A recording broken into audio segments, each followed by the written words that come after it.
been included because of this like genuine connection to them, or this kind of insight that had come from all of these different kind of backgrounds or perspectives.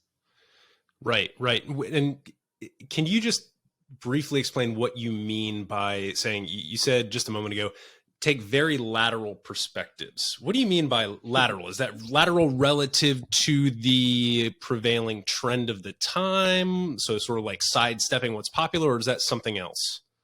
No, it's probably something else. I mean, I don't think that we purposefully shy away from things that are popular. We certainly don't like repeating ourselves, but it's not that we're going, oh, we've got to do something that's different.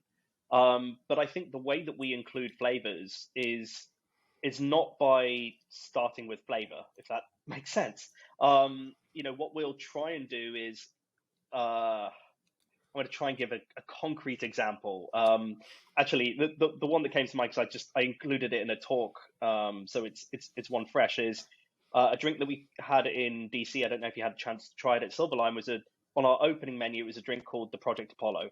And not that I think this is a particularly great example, but it just comes to mind because it was kind of included in the talk. And we were within the chapters of Silver Lion's kind of menu. It was all about the exchange of ideas and what happens when you get that growth where different perspectives mix. And the influence of that cultural exchange, we were looking at things that went almost beyond Earth. And the Apollo missions, were a great example of that. A key part of the Americas, and an amazing thing that happened to kind of shift a global, a species perspective on things.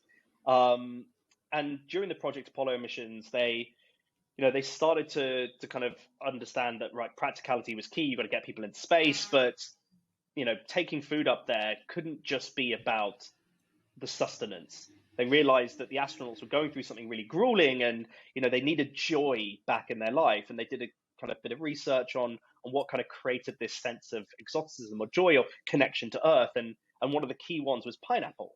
So we drew that from the story and we started to include it.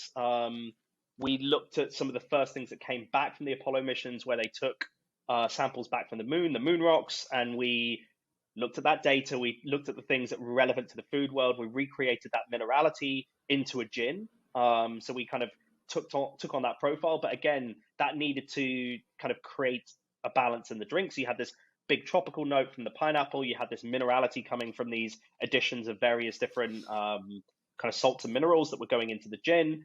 And then we used ironwort, which was I suppose the namesake of Apollo. It was the herb of the gods from the kind of Greek mythology side, which has this kind of almost, as a member of the sage family, as kind of herbal green note to it. So it's starting to paint the picture of the drink and balance it out. And then the final one was, they did some analysis on these missions, and one of the things that they found was a compound called ethyl formate, which is a key component in raspberries. So one of the wonderful kind of like things that we found was space smells like raspberries. So we included that as a kind of dust over the top. So you had this drink that we didn't really, because we were telling these stories of these Apollo missions, it wasn't that there was obvious flavors that came out of it. By being able to look into those stories, we were able to compile a drink that, drank a little bit like a Clover Club. It was a fluffy sour, approachable, but it had layers of complexity to it, and it had a reason for including all of those flavors, rather than it just being, we're going to throw this together and that's going to be the resulting cocktail. I love that example because I think it's such a wonderful case study in drink design that doesn't involve the sort of what grows together goes together Sure. motif, right? Because moon rocks don't grow next to pineapples, and so that there's a number of issues there.